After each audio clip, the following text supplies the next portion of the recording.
Salve omnes, this is Magister Compton, and today we're going to be talking about concepts with participles. So this is our grammar for chapter 41, and we're going to try things a little differently for our grammar. Instead of doing in-class lecture notes, we're going to try using some videos and a PowerPoint to go along with it. If you like this method, let me know. We can continue doing this for chapter 42, and if you don't like it, we can go back to doing it the old way for chapter 42. But first, let's talk about the grammar for this chapter, and that's about these things called participles. So our four topics are going to be what are participles, and then we're going to get into the three kinds that Latin uses: present active participles, perfect passive participles, and future active participles. Each one's going to get its own video, so look out for each one. You can look at each one as you need to, go back and review them, so on and so forth. First question is, what's a participle? So a participle is a verb being used as an adjective, and this is something we call a verbal. So we have lots of these participles. Obviously, we're talking about verbs used as adjectives. There's gerunds, verbs used as nouns. There are infinitives, you've encountered those already, and those are also verbs used as nouns or sometimes adverbs because they are giving more definition to a verb.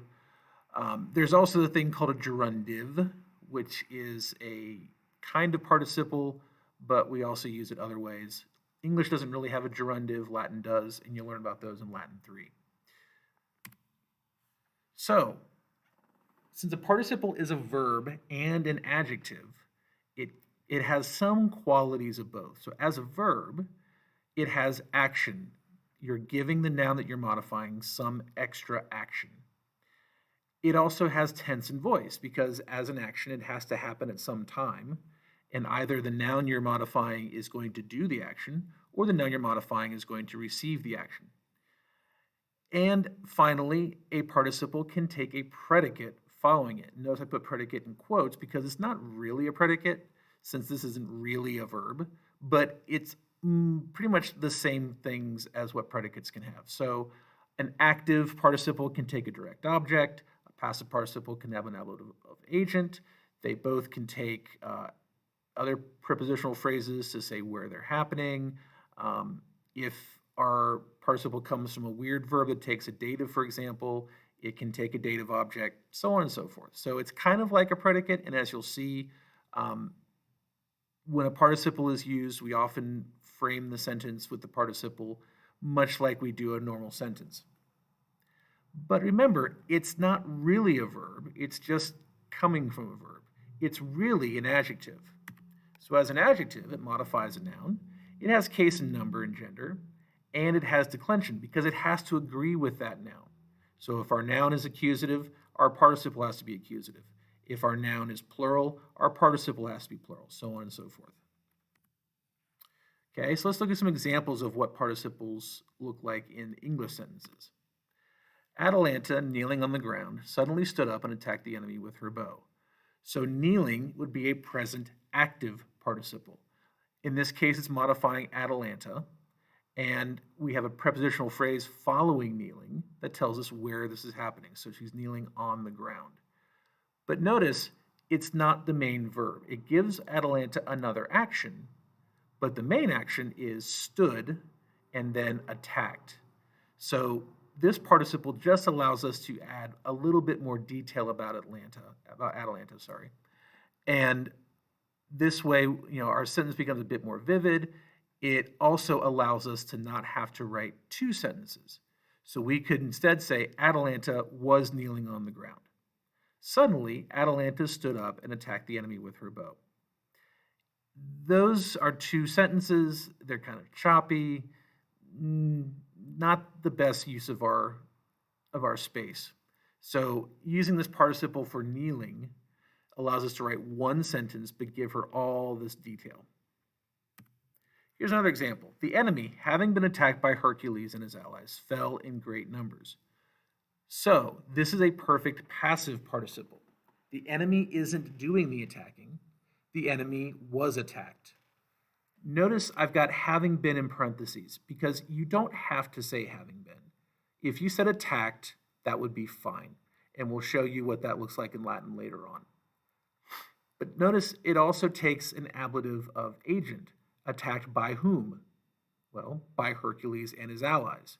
So this is like most other passive sentences. The action is done to someone, in this case the enemy, and it's done by somebody, in this case Hercules and his allies. But one more time, this participle is not the main action. It does describe the enemy, but it doesn't tell us exactly what the enemy was doing or what was mostly happening to the enemy. In this case, the enemy fell in great numbers. That's what's the main action. But why did they fall in great numbers? Well, because they were being attacked or had been attacked by Hercules and his allies. So notice this use of tense, having been attacked, gives us a sense of order of actions. So first, Hercules and his allies attacked the enemy. Then the enemy fell in great numbers. All right, one more example. A green man about to kill Atalanta was himself killed by Atalanta. So, a green man about to kill Atalanta.